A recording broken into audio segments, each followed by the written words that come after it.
Fasten your chin strap and put your pads on. Get a grip on the bat, here comes a fastball. We ain't going one and done, we're here to last long. This the top of the standards, get ready to blast off. Alright, let's do this. Bang! Bang! Every Sunday afternoon, big sports fanatics coming out your speakers like a piston running with magic. Game time status good to go is automatic. Ready for the blowouts and the instant classics. Calling all the teachers, all the fathers and the mothers. Calling all the kids, all the sisters and the brothers. Dynamic high schoolers in the game like no other preseason. Game 7s, hey, y'all know we got it covered. From the finals to the Super Bowl to the World Series to the Stanley Cup final. Over here we spit it clearly. Andrew Hale and Jotham Israel coming with the hottest topics. Hey, you know what's up with sports. People wanting it, we got it. Yeah, get in the game. It's the top of the standards, man. Get in the game. It's the top of the standards. Yo, get in the game. It's the top of the standards, man. Get in the game. It's the top of the standards. Come on. Get in the game. It's the top of the standards, man. Get in the game. It's the top of the standards. Yo, get in the game. It's the top of the standards, man. Get in the game. It's the top of the standards. Come on. Yeah, top of the standards. That's what it's about, baby. Let's go. Yeah, season 2 is here, baby. Yes, Jotham Israel and Andrew Hale, we're back and better than ever. Yes, we got a ton of sports to talk about, as always. And yes, I can rap. I produced the song, I wrote the lyrics, and I rapped it. That is my voice. Yes, you guys better believe it. But before we get started, we wanted to let you know that Top of the Standings is brought to you by Anchor. Anchor is a completely free and easy-to-use platform for podcasting. A computer or even a mobile device with a functional internal or external microphone is all you need to start recording your podcast with Anchor. When you do finish recording your podcast audio, you can simply edit it and upload it to the biggest podcasting platforms like iTunes, Spotify, Google Play, and more. 4 months and 16 episodes of Top of the Standings is walking proof of Anchor's usefulness. If you don't know how to start a podcast, Anchor is the perfect place to start. For more information, go to anchor.fm on the web or download the Anchor app on your mobile device. Okay, we finally got what we wanted, or at least I finally got what I wanted, in Carson Wentz getting traded to the Colts. Now, some people are saying that this is a steal for the Colts, and, the Eagles should be happy now that they don't have Carson Wentz anymore. I mean, in your opinion, Drew, I want to know who won this trade, really. I mean, there's no clear winner right now, but who wins it right now? In my opinion, the Detroit Lions won it because, listen to this. The Eagles, they wanted almost the exact same package the Lions got in return from the Rams. Tell me, what did the Eagles get? A third rounder in this year's draft and a conditional second round pick for next year's draft. Oh boy, that was very, very close to the package the Lions got for Matthew Stafford. So I'm going to have to say, the Colts really didn't have to do too much or give up too much for Carson Wentz. So right now, I'm going to have to say the Colts just because of the return that they gave to the Eagles. I mean, who knows? Maybe it'll work. Maybe it won't. Right now, similar to you, I really don't think there's a clear winner. But if I had to pick one, it'd probably be the Colts. Yeah, because, I mean, it's like the Eagles can still, find their way with Jalen Hurts, or if they dare draft a quarterback with the 6th pick in this year's draft, instead of a skill position, which I watched him try to do this quarterback factory bullcrap all over again. It's going to be, Philadelphia. I'm praying for you. But who knows? I mean, Carson Wentz could turn out to prove that last season wasn't a fluke, and he actually is a bust. He can turn around and prove that he's the Colts franchise quarterback, the answer for another franchise that's not the Philadelphia Eagles and not Doug Peterson, but Frank Reich, at the head coaching helm. And he has a decent running game for once. And I mean, not decent running game, but a guy that can be comfortable with running the football. Miles Sanders is a good running back, but he was so underused in Philadelphia with Carson Wentz under center. Now you get Jonathan Taylor, and now you got that Colts offensive line. Did you see what Phillip Rivers did last year? Phillip Rivers took this team to the playoffs. That's exactly what I was about to say. I was like, they have one of the best O-lines in the league. They've had one of the best O-lines in the league for the past few years. I mean, you would think that Carson Wentz should thrive in this offense. If he doesn't, we may have to go back to, the bust discussions. But until then, I think he is in a better situation. Obviously, I think he'll be able to talk to his coach instead of staying away from his coach for about 8 to 10 weeks and not even talking to Doug Peterson. So hopefully, he has a better relationship with his teammates, coaches, and front office, and maybe it'll work. Yeah, and hopefully he doesn't have to worry about Jacoby Brissett getting that starting job from him, which that should definitely not be the case. But it is what it is. I'm excited. I think the Colts are going to win the division outright next year. It's a bold take, but I really think they can fix Carson Wentz. If not, then oh well. But Phillip Rivers in his last year went 11-5. That's pretty good. Now you get a relatively young, I won't say young, but an experienced young quarterback in Carson Wentz, and maybe the Colts can do something. We'll have to wait and see, man. I'm excited. Yeah, I am too. It's kind of crazy how the two quarterbacks who I wouldn't say outrightly requested a trade get traded, but the one that came out in public and said that he wanted to get traded has yet to get traded. So that's very, very interesting. Yeah, and speaking of that situation that you were talking about, how about J.J. Watt getting the release? I heard that the Browns are currently the front runners, and I'd love to see it. I'd love for him to go to his brother's rival. That'd be awesome. That would be awesome. And then, there's two guys that Cleveland has been, getting hyped up about: Richard Sherman and J.J. Watt. If they somehow find a way to get both of those players, oh dear God, there's going to be hype. The Browns are going to get so much hype, and I pray to God they don't flop like they did when they went 6-10 the year before. But man, J.J. Watt, Myles Garrett, oh my gosh, those are two nasty dudes on the edges. Beautiful. I would love to see it. I would love to see it just for the sheer fact that he would be going to his brother's team's rival. Oh yeah, now in the same division. Yeah. Now there would be some brotherly love lost just a little bit if something like that were to happen. Oh my gosh! And I know Miz. I saw this one. I don't know if he was a Browns fan or not, but this guy named Miz. I think it was on Sports Nation or something. He had an epic pitch for J.J. Watt to come to Cleveland. He's like, you get to get a ring and beat your brother twice a year. And I'm just like, dude, I am not a Miz fan. Yeah, he's probably my least favorite wrestler. Who would have thought that Top of the Standings be bringing up the WWE? That's kind of funny, but no, the Miz, his takes are terrible. I wouldn't be mad if what he said happens, but I'm never gonna listen to the Miz. He is annoying. Yeah, I don't blame you, man. But you know what? If the Browns pull this off, I will be ecstatic. I would rather him go to the Browns than the Bears, to be honest. Obviously. I see how it is. No, I'm just playing. I brought that into existence. I saw that coming. But I'm loving it. This is why we love football, right? This is why football is a relevant topic throughout the entire year. It's just so fun to, talk about, year in, year out, off season, all the trades, and especially this one with the quarterback carousels and the head coaching shiftings and all this and that. Man, you gotta love the NFL right now. Yeah, a lot of fun.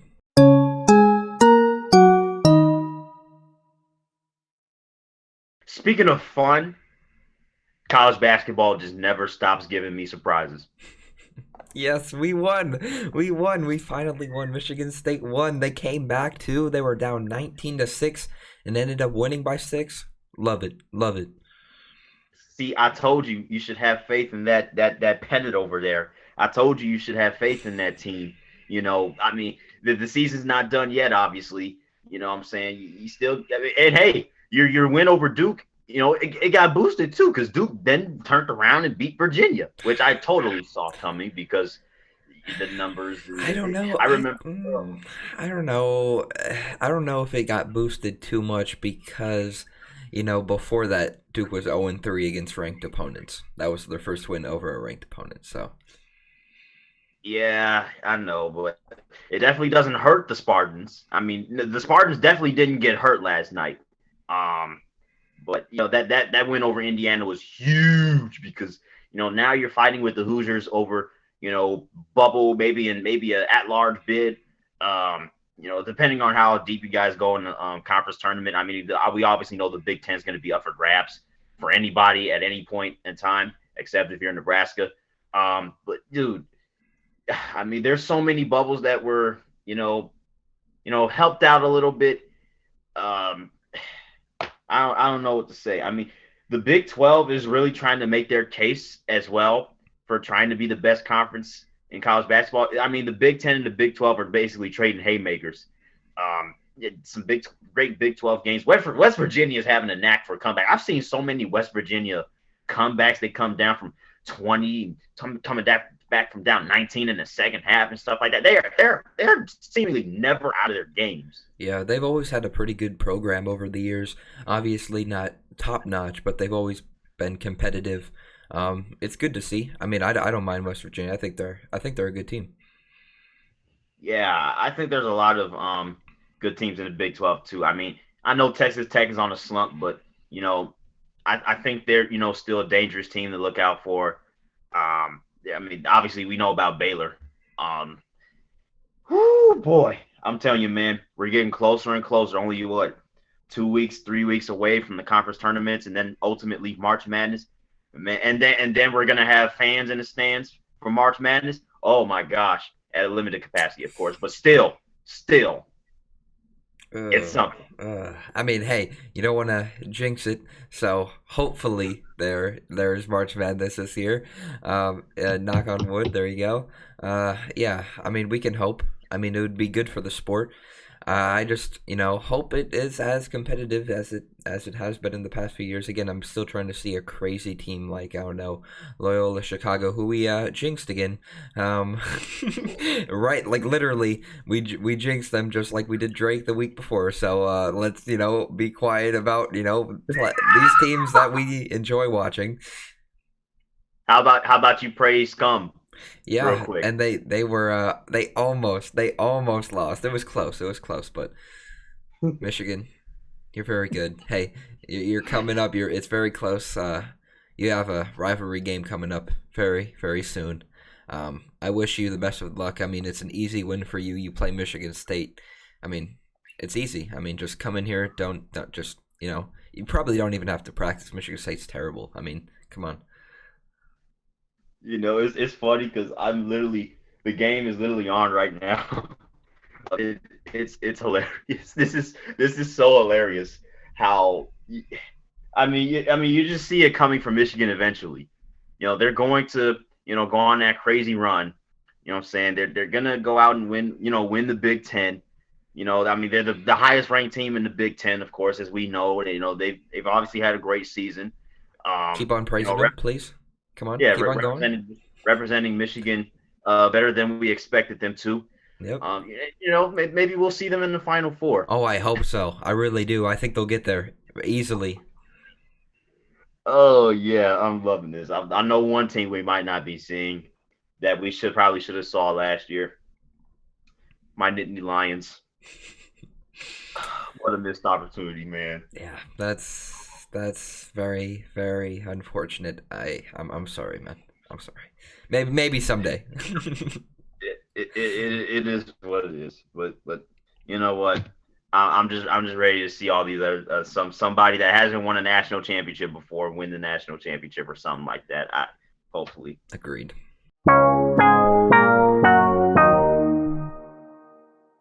Okay, dude. Let me talk about the NBA real quick because a lot of things happened, let's just say. I mean, the Jazz got their streak snapped by the Clippers. Okay. The Lakers are in a little bit of a slump. I know they're injury riddled, but I mean, can you make sense of what's going on like in the NBA world right now? It seems like this past week, so many players were out. I mean, Paul George, Kawhi Leonard, Dennis Schroeder, Anthony Davis, KD. Kyrie, bro, you could go on and on and on about how many players were out this week. It was pretty crazy, but also, like you said, the Lakers, they're kind of struggling a little bit. I mean, they're missing two starters, but hey, the Nets, they may be on the rise. Oh boy, yeah. I want to see what they do against the Clippers today, shorthanded, because that's going to tell me a lot about this team. If they can beat the Phoenix Suns without KD and Kyrie, just James Harden being a flamethrower, then I really want to see if they can stay consistent and build. Get the role players some confidence because they're going to need it when it comes to the playoffs, especially if they wind up going to the finals. Yeah, I mean, real quick, I need to know your thoughts. Listen to this. Last year, the Detroit Pistons front court, Blake Griffin, Andre Drummond. A year later, both of those players on the trade block, and Andre Drummond's on the Cavs. Who would have thought? Who would have thought? Blake Griffin's his time is done in the Pistons uniform. Same with Andre in the Cavs uniform. Where would you like to see those two players land? Somebody's got to go to Brooklyn. I definitely could see it. I feel like Brooklyn is going to sell, and I know you would love it, for Detroit because I mean I don't know how many more first round picks the Nets can give up at this point. I mean, they gave up so many for Harden. How much more can you give up? Are you really in a win now mentality? I mean, they already gave us Sadiq Bey, so it's all right. Whatever they give, I mean, I don't know if it can be better than Sadiq Bey right now, but I could definitely see Andre Drummond going to the Nets. I think that's a player that would work very, very well with the Nets in their front court, obviously grabbing rebounds, offensive. I was going to say offensive threat, but we know how Andre is offensively sometimes. But I definitely could see Andre going to the Nets. Blake, that's up in the air. I've seen some people say the Lakers, some people say the Celtics. So many. That would be ugly in my opinion as well. Blake Griffin and Green. Ooh. Andre Drummond and Celtic Green too. Oh my gosh, dude, that wouldn't hit right with me, man. That just wouldn't. It'd be gross. No. I would not like it either.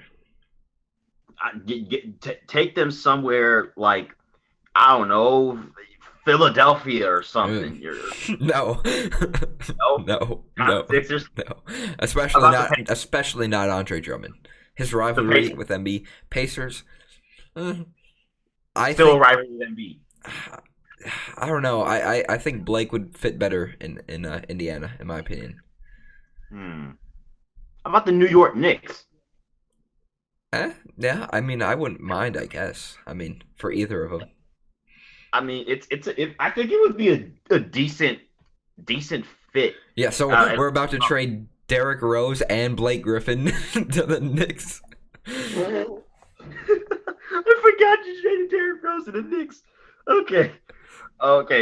Maybe somewhere to the west. Somewhere that's not Los Angeles. Who was it? Was it Stephen A. Smith?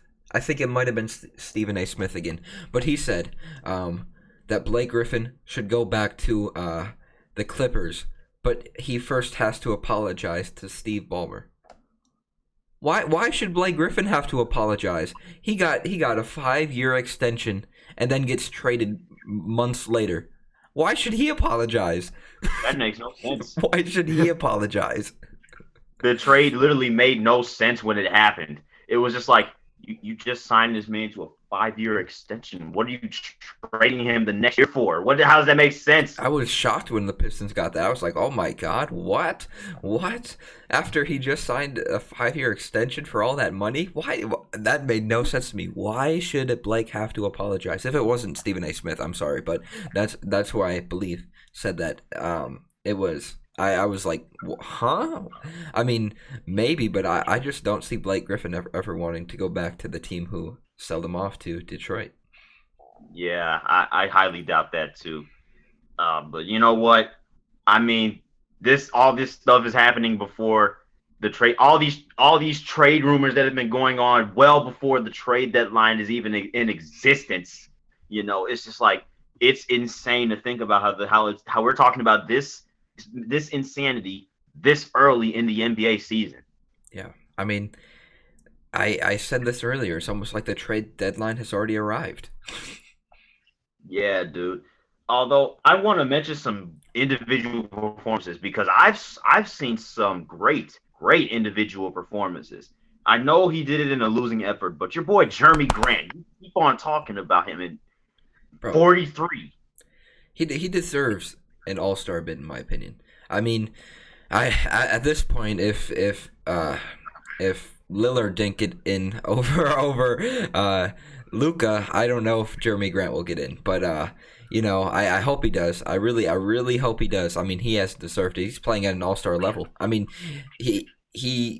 I mean, he's by far the most improved player. He went from he has progressed in each year of his career. I think he averaged around 6 points his rookie year, started gradually increasing to maybe like 8, and then last year, 13 points. Now he's averaging 23. That's a 10-point jump in a year.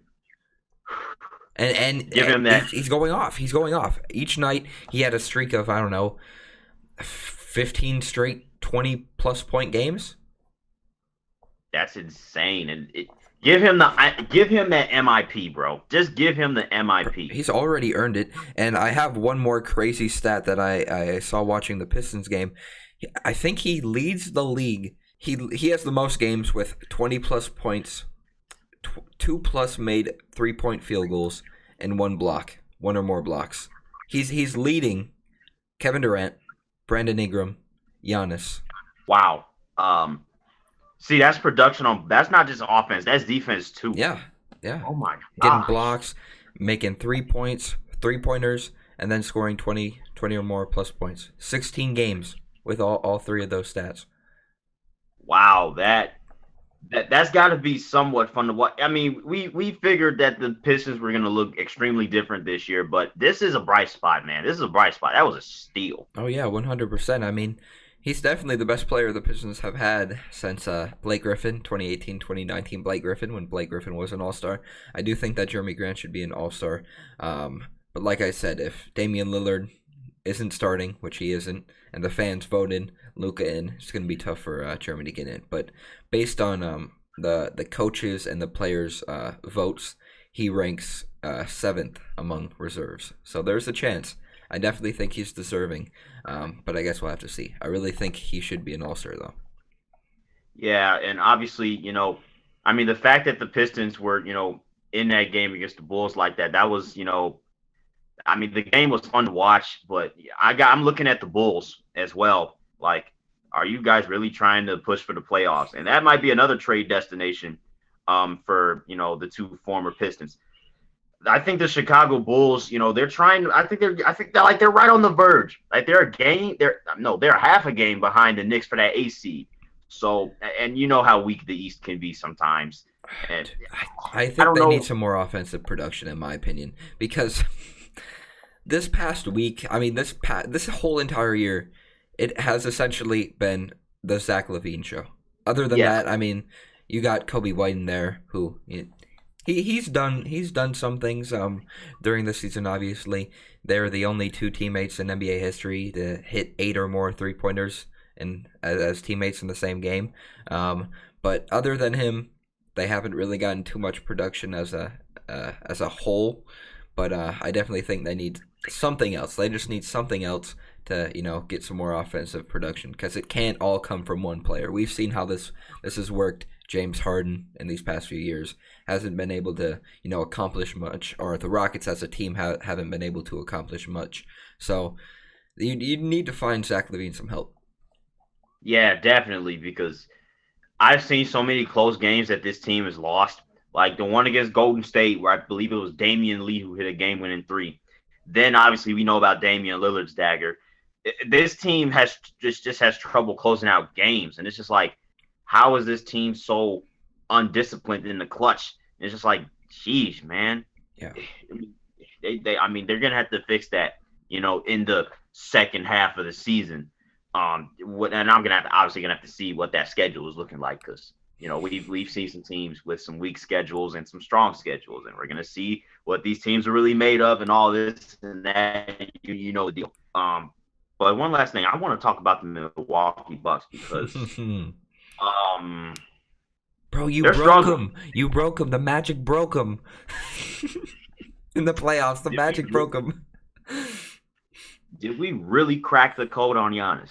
Bro, I think you broke him. I really do. I think the Magic broke him. I mean, it's funny. No, I'm kidding. I don't think we should be surprised. I bet Giannis is almost regretting his extension because like he's doing all he can, and again, similar to Zach LaVine, he hasn't really gotten too much help. I really do not think the Bucks.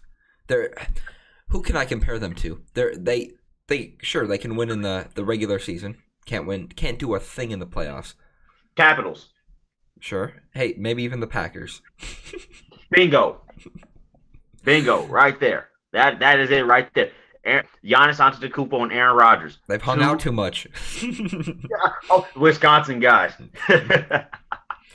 That's a perfect comparison. Oh my gosh.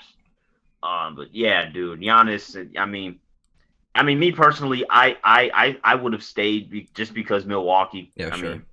But dude, the dude's got to get some help. Maybe they're just one superstar away. Yeah. Because Middleton, he's good. I mean, he has been an all-star, but compared to maybe a player like James Harden or I don't know who else you can compare it to, but they definitely need another superstar. I mean, again, Middleton is good. I would not consider him, a superstar. Yeah, the thing about Giannis is the thing is what separates him from Joel Embiid right now. Joel Embiid has a somewhat consistent jump shot. And we've talked about this all the time.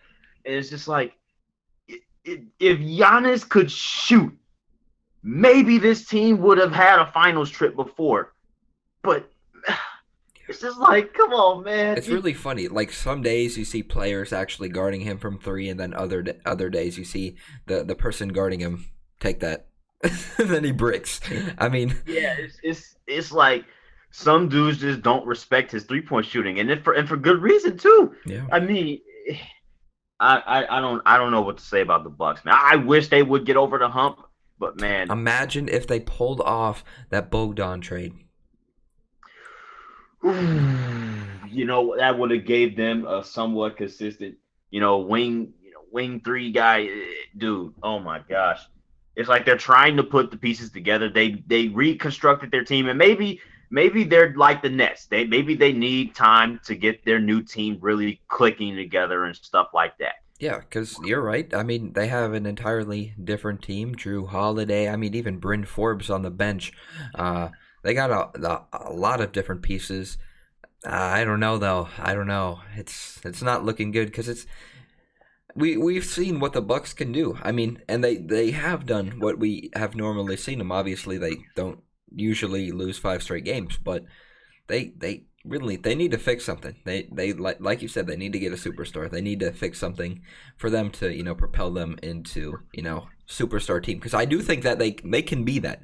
With Giannis, you can do whatever you want with Giannis. I mean, he's obviously these past few years been the best player. We know how the MVP award works sometimes, but I don't know. The Bucks are in trouble in my opinion.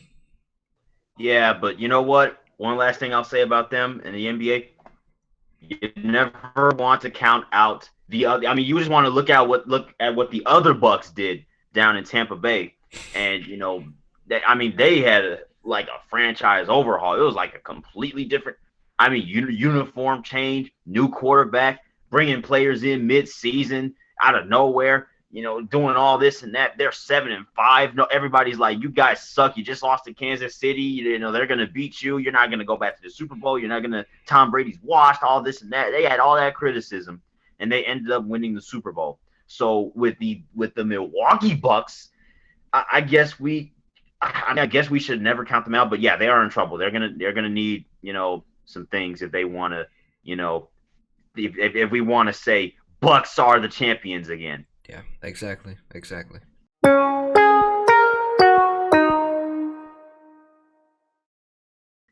name of this show serves me right. Top of the I mean, can I say under your discretion? Yes. Okay.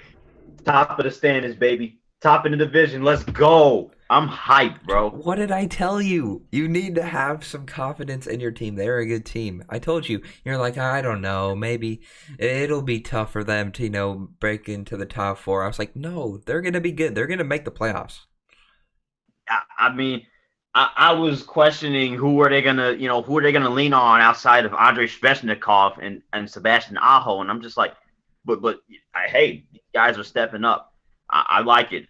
We need to keep this same energy. We've won, 7 of our last 10. I'm liking it. We've gotten 15 points in the last 10 games. I'm liking it. I like what I see. Top of the division with the Panthers. The Panthers. Yeah. Oh yeah. It's kind of funny. Yeah. The Panthers, the majority of their losses have come from the Red Wings, and the majority of the wins that the Red Wings have come against the Panthers. So they're kind of helping each other out. I mean, the Red Wings, again, terrible. The Panthers, they're good. I mean, I was surprised. I really am. I mean, don't fret. I mean, the Red Wings are literally 1 point away from, surpassing Nashville. I mean, no, they need to stay down there. Okay. No, they need to stay down there. This is all part of the plan. They're doing it in a natural way. You need to, be the dynasty in the NHL. Then someday it's going to fall apart like every dynasty in, world history. It just needs to, fall apart. Now they're going at a natural pace where they're bad. And they're supposed to be bad. They don't need to be good. And then it's all part of the process. When they get the high draft lottery pick, they can have all of their young guys progress in the league like some of them are right now. And then pretty soon they'll be back on top, This is all part of the process. So trust the process, Detroit style. Yes, this is a organic process.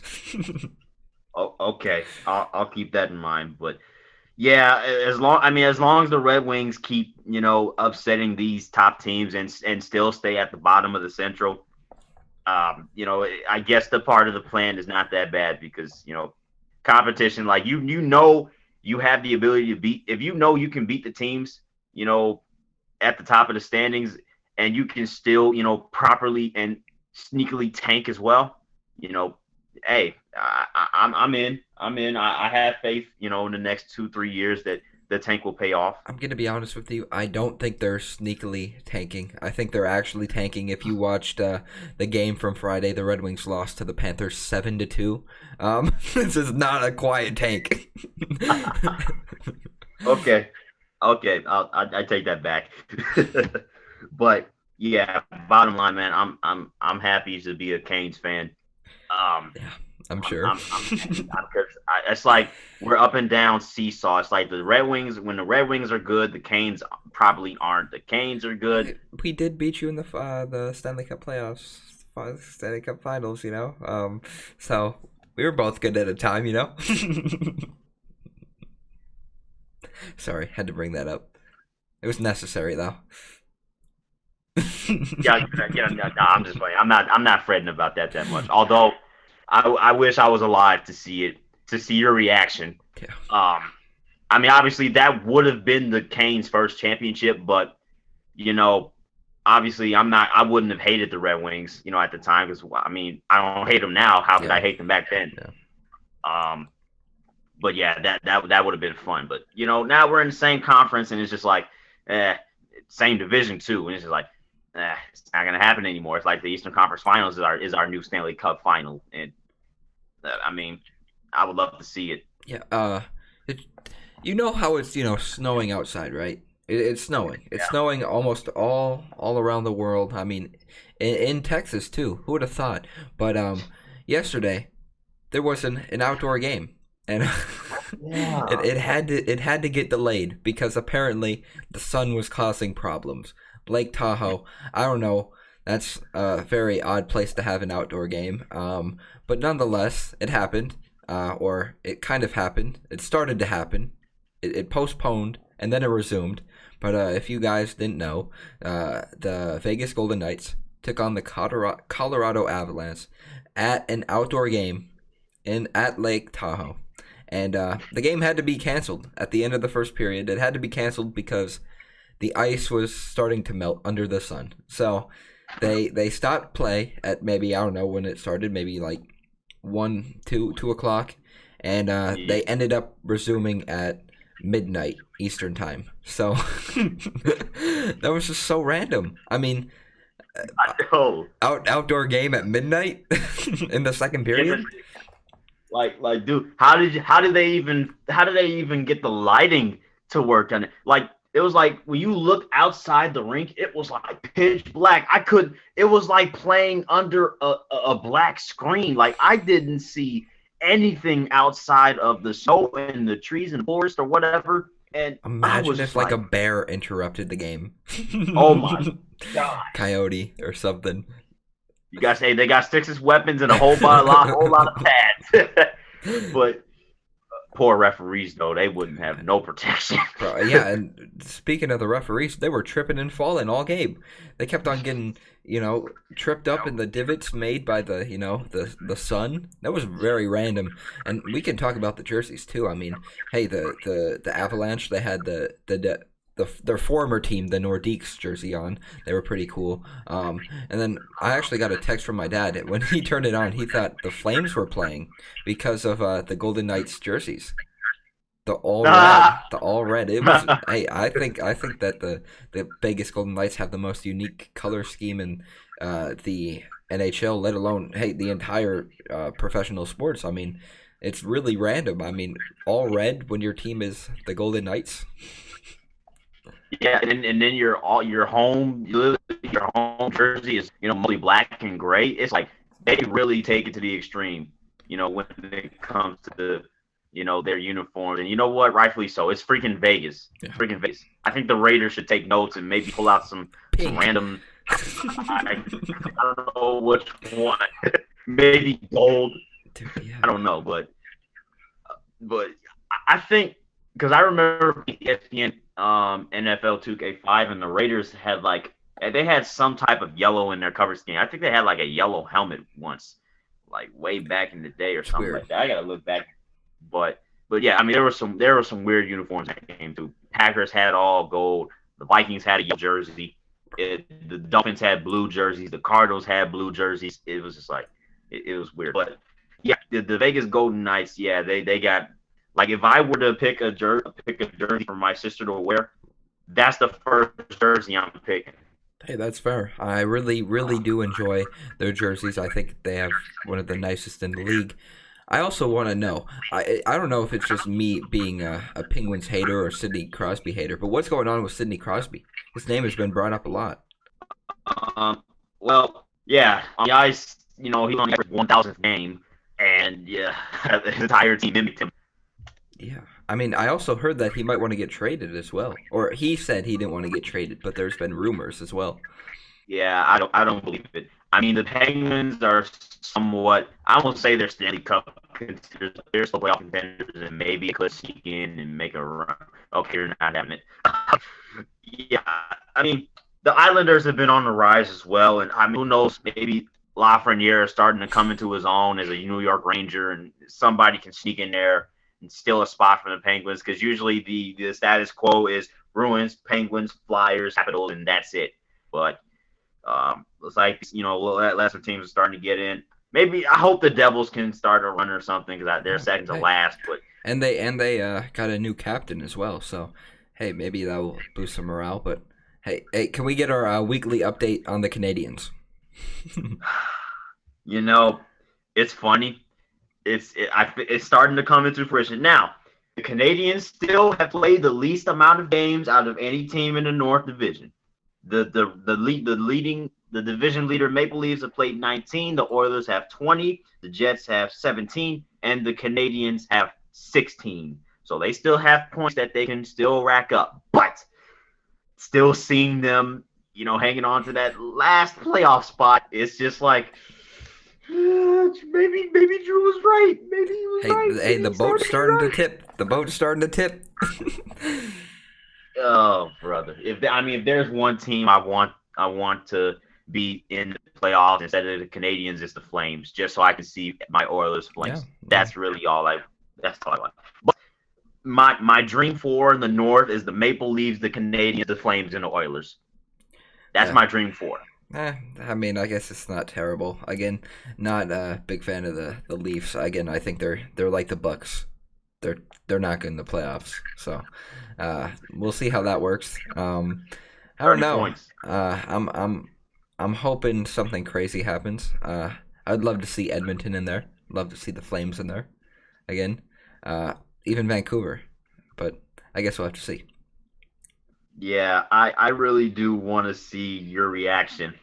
If not the Canadians make the playoffs in what was it, May? But yeah, dude, I'm still stoked. I'm excited, but I want to bring some attention from the West because the Los Angeles Kings are, they're starting to make some noise, Drew. They've won 4 in a row. They actually have a grip on that 4th spot in the West. So, what do you think about them Kings? I mean, they've struggled the past few years, but again, they're I wouldn't say a historic team. They have been good this prior decade in the 2010s. They were very good. They have a few Stanley Cup or championship wins. Also, they've just been a really, really good team these past few years. They haven't. I don't know. I mean, I don't mind them. I really like their old school purple jerseys. Oh yeah, it feels like so long ago. And that's another thing I don't understand about the NHL sometimes. Like when you look back in history, the color schemes of certain teams were just. I think it's completely also because a lot of teams have switched around, like location-wise. I mean, so many teams that are currently, a team have or a few of them have been, a team elsewhere. So I think that also factors into it. I don't know. I think that, like you said, the old color schemes were a lot better. I love the old jerseys. Nothing beats them. I'll go 50-50 with that one because, man, I don't know. I just don't think I would sit right with seeing the Capitals in black, teal, and cream, whatever those colors were, or maybe the Vancouver Canucks in gold, red, and black. I'm like looking at the jersey. I'm like, what the heck is this? And it's not even different location. It's the same city, same franchise, and I'm just like, what about the Hartford Whalers? Oh God, don't bring that to existence. This is fine. This is fine. Please, Carolina front office owners, don't change this. Go back to Hartford. No, I do not. I do not like the Whalers. I do not. Dang, your own team. No, a shadow of my own team. I do not. I will not tolerate it. Oh my God. That's fair. I understand. I'll understand if they're an expansion franchise and we still have the Carolina Hurricanes. I'll be fine with that. But don't you dare get rid of the Carolina Hurricanes. I will not tolerate it. I will not. What if they went to Atlanta Thrashers? Okay. I might support the Thrashers, but I'm not going to be a diehard Thrashers fan like I am a Hurricanes fan. Okay. Again, fair. But regardless, sticking to the present, as we get ready for the Kraken to come in. Yes. The NHL is still booming, and I'm just excited to see the points rack up for the teams. Let's stick to the present. I don't want to talk about expansions and get rid of the Hurricanes. It shall not happen. Okay. I understand.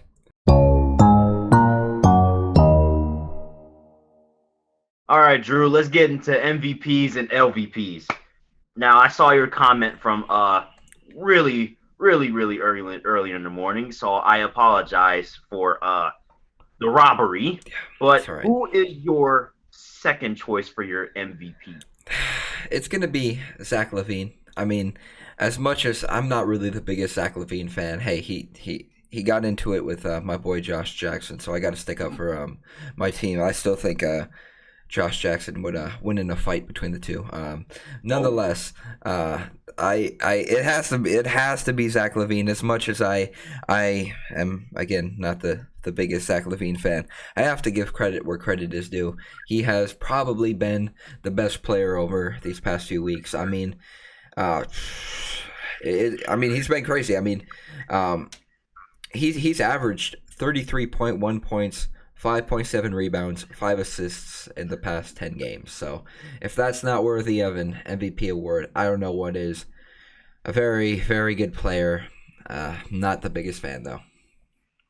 I mean, yeah, he's still making the Bulls relevant somewhat. Yeah. So, yeah, you got to give him that. But my MVP, since I beat you to the jump. You did. See, this was the first time that I had actually watched top-ranked boxing to its entirety. Hey. This was the very first time. I've seen, part of it a little bit, maybe a few rounds, and I turned it off. Hey, I gotta ask, did you enjoy watching? Oh yeah, dude. Hey. I was stoked. Hey, me and my grandfather, we watch every Saturday, every time there's an event going on, and we enjoy watching. It's a lot of fun. Yeah, there was not a lot that can get me interested in the boxing, but the storyline behind the championship fight between Oscar Valdez and Miguel Berchelt, dude, I was like, two Mexican boxers. There's a history of Mexican boxers. Let me see what the heck this is all about. And then Joe Tessitore was on the call too. So I was like, oh, I love me some Joe Tessitore. So let me see what this dude is about, because I love his calls. He's got great. He's a really good boxing announcer as well.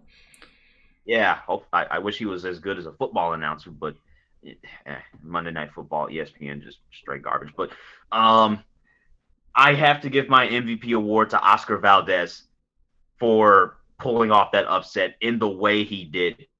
It was so monumental. I had to show it to my little sister to show her that is how you knock out a man. That is how you knock somebody out, like lights out. That is how you fold somebody like an omelet.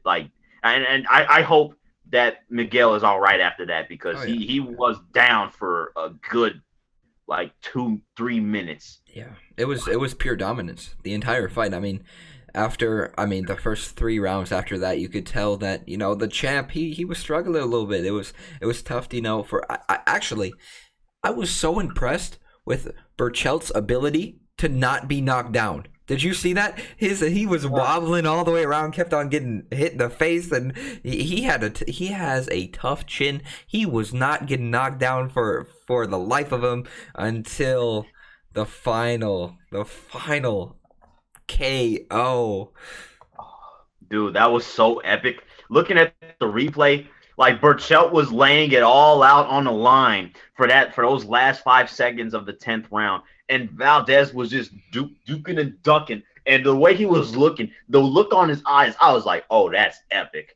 That is so epic." And then he ducked under that one last punch and hook to the dome. I was like, "Yeah." Woo! And it's not too often that you actually see a pure knockout, usually technical knockout, but he was out, and it was crazy because he beat the bell, but earlier in the fight, like I mentioned earlier, he was gonna get that exact same knockout, maybe in the 5th, maybe sixth round, and Berchelt was saved by the bell. He was so close to being done. Yeah.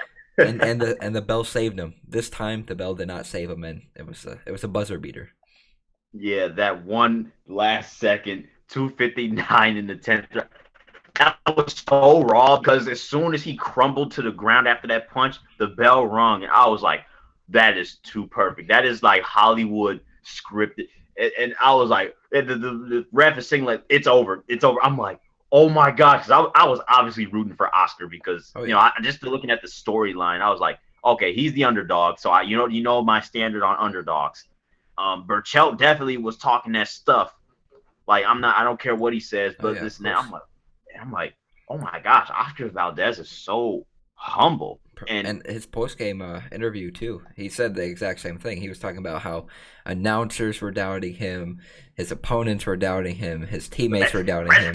Everyone was doubting him, and then he showed that you can your dreams can come true. So motivational stuff there. That was a great fight. I enjoyed watching. Oh yeah, definitely, dude. That earned my MVP. That punch right there. Oh my gosh, that sealed his MVP status for this week. Say, hey, back to back, or I would say, I had an LVP that not many people had heard of. Now you got the MVP. Hey, we're doing this. We need to shine some light on some of the underrated people in sports. Yeah, this is especially coming. The first time I watched Top Rank Boxing in full length, I have an MVP come out of it. There you go. See that? Hey, it's that easy to find a good story in whatever sport you watch. But nonetheless, let's get to these LVPs because I'm really interested in hearing what yours is. Okay, so I sometimes preach about composure in the clutch. Well, my LVP is Draymond Green because he literally lost all of it in last night's loss against the Charlotte Hornets. So this man is disputing a jump ball call, and he gets his word in. He's heading back to the bench, but he continues to bark with the refs. Okay, look, there's at some point you just gotta let it go, dude. But dude, look at the situation. You're up by 2 with like 4 or 5 seconds left to go in the game. The other team just called a timeout. They have possession down by 2. You get called for techs and get ejected from the game. Give them 2 technical free throws and possession, and then Terry Rozier hits a buzzer beater on your head to win the game. My LVP has to go to Draymond because he started it and he let Terry Rozier finish him. Yeah, that's fair. Hey, I like Draymond. I like Draymond. I'm a big Draymond fan.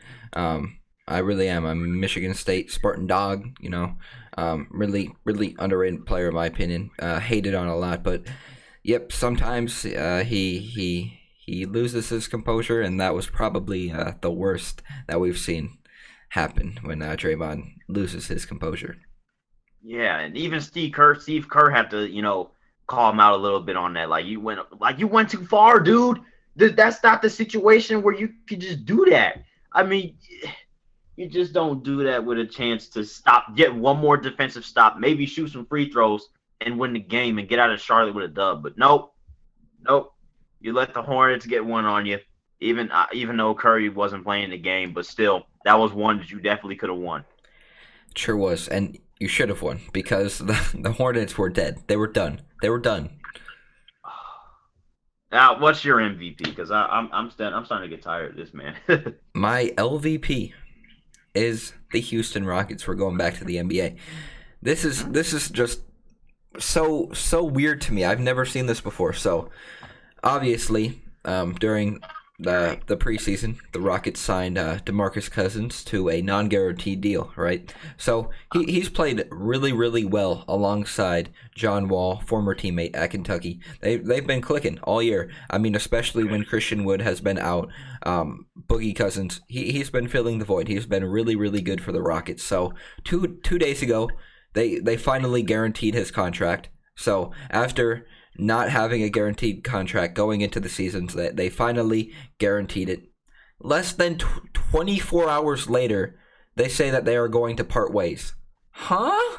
So first of all, you guarantee his contract by giving him money, by accepting to take on his contract, and then less than 24 hours later, you're saying the Houston Rockets organization and DeMarcus Cousins are parting ways. Huh? What?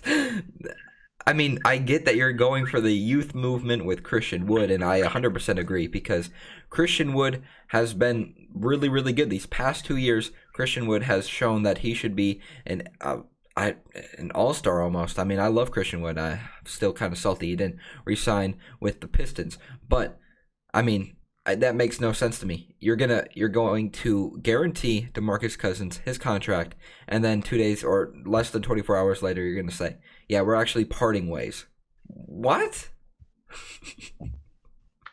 So, Andrew, right now you're seeing my raw reaction to this because I had absolutely no idea why you were giving this team the LVP. I seen they lost 7 in a row. I'm thinking, okay, maybe he's doing it because maybe we thought the Rockets were going to be a playoff team after they got to a good start with after trading James Harden and they lost 7 in a row. But I had absolutely no idea until you just told me about them releasing DeMarcus Cousins. That is beyond stupid. Dude, I mean, Um, him and John Wall were clicking. That's the entire reason why DeMarcus Cousins wanted to be in Houston. He wanted to play with his former teammate John Wall, and they were playing so well together. And then after literally guaranteeing his contract, they decide that they're going to part ways. That literally makes no sense to me. oh, what else is new in Houston, man? What else is new in Houston? I mean, shout out to Christian Wood, but I just didn't understand that move whatsoever. I mean, it's crazy. Imagine your contract is getting guaranteed and you're going to get all this money, and then less than 24 hours later, oh no, sorry, we're releasing you. Huh?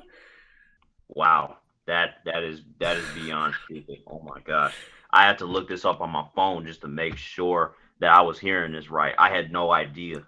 Yeah, I mean, Wow. it hasn't really been public. I mean, on Twitter it was broken by Shams, one of the NBA senior editors who breaks, trades and releases and stuff. But yeah, I was like, that makes literally no sense. But I guess Houston's gonna do what Houston does, and maybe we'll see DeMarcus Cousins back in LA because that seems to be the main suitor right now, which is kind of funny. They decided to want or take Marc Gasol, and now they're like, nah, maybe Boogie is a better option. But it's so unfortunate because Boogie these past few years has been hurt with so many injuries, and he's been a top-notch player. And then the one time he finally finds some success, he gets his contract guaranteed, he gets released. Injuries suck. Injuries suck.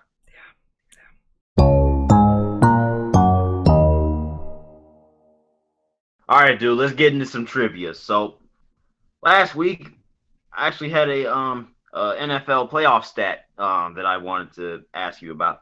Who is the only AFC team to have a winning record against Tom Brady in the playoffs? Okay, so I didn't answer this because I was very confident, and I'm very excited because I don't know what it is, but I have a really good guess.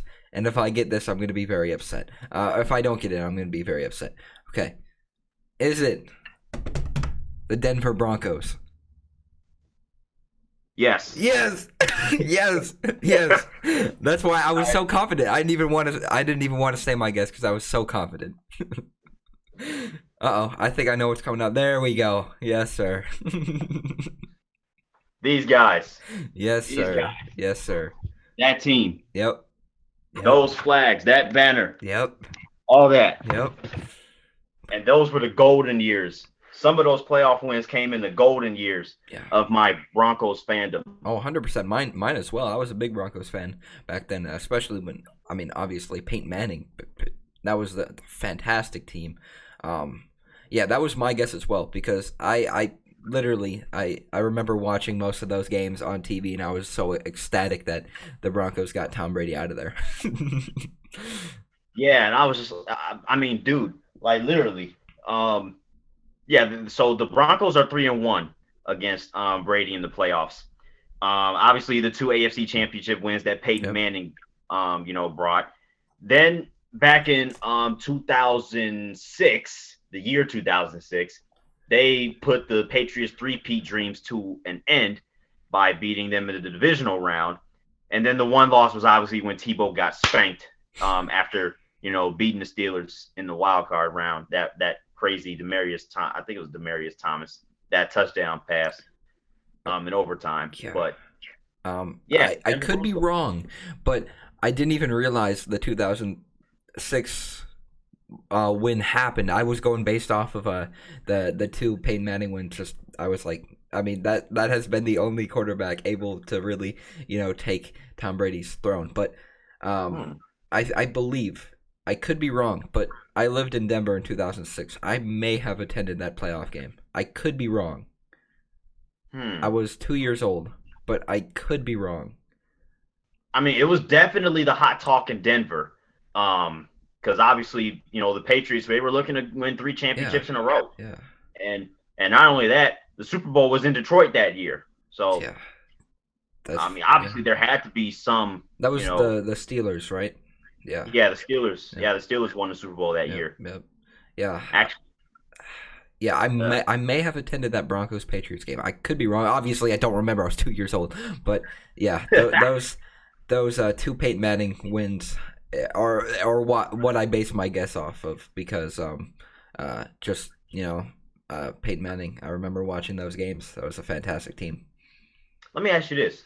Do you remember seeing a highlight where Champ Bailey picks off Tom Brady in the end zone and nearly takes it back for a pick six, but then gets walloped by a dude that did a DK Metcalf before DK Metcalf ran it down Buda Baker, and Champ Bailey just fumbled the ball out of bounds and at the 1 yard line or whatever?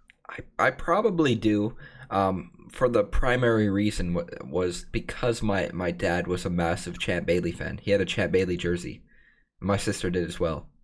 So I guess my family were big Champ Bailey fans. So I probably have seen it for that sheer fact. But yeah, I probably seen it. Champ Bailey, GOAT.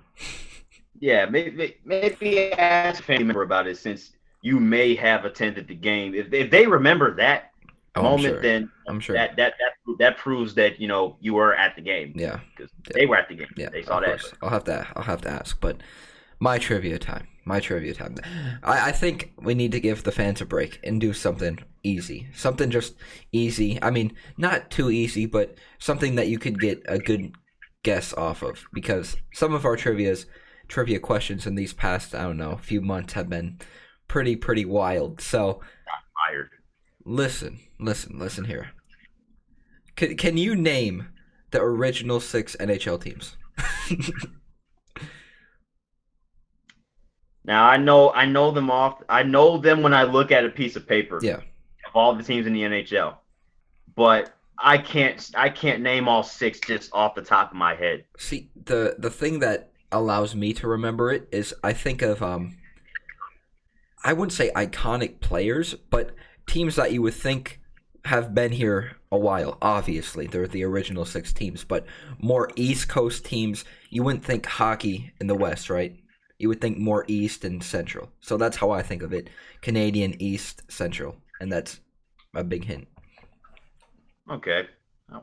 I'll keep that in mind. I'll try not to look at a piece of paper and, Oh, yes. We need to hear the authentic guess, like my Denver Broncos guess. Because I swear, I did not look it up. I that was my guess. I was very excited to give my guess today. So I'm looking forward to yours. I saw the emotion. You didn't even think about that 2006 divisional game off the top of your head. You were just going off the 2 AFC championships. That's why I was so confident. I was like, I witnessed this on TV. I witnessed this. Yeah, it was just like, what other team has done it? You know, I mean, obviously, not even the Colts have a winning record. Oh, the Flake 8. Yeah. Okay. Yeah, but that's that. We actually talked about a lot in a very short span of time. We actually flirted with an hour. Perfect. Yes, we're currently at 1 hour and 1 right now. That's perfect, honestly. We got all that we needed to say in there in a short amount of time. You love to see it. Going back to our roots. Yes. Yeah, you can't ask for anything better now, man. Hey, that's perfect. So, Jotham, same time next week. Oh, yeah, definitely, dude. Especially as we're, diving deeper into February and all this and that. But if you guys enjoy Top of the Standings, give us that 1, 2, 3, 4, 5-star rating on Apple Podcasts, Google Podcasts, or whatever you use to listen to Top of the Standings and watch Top of the Standings. Give us a like, comment, subscribe on YouTube if you're watching there, and then give us a follow on Facebook, Instagram, and Twitter, the Big Three. This has been episode, 28 of Top of the Standings. We'll keep churning it out week after week. We'll see you guys next week.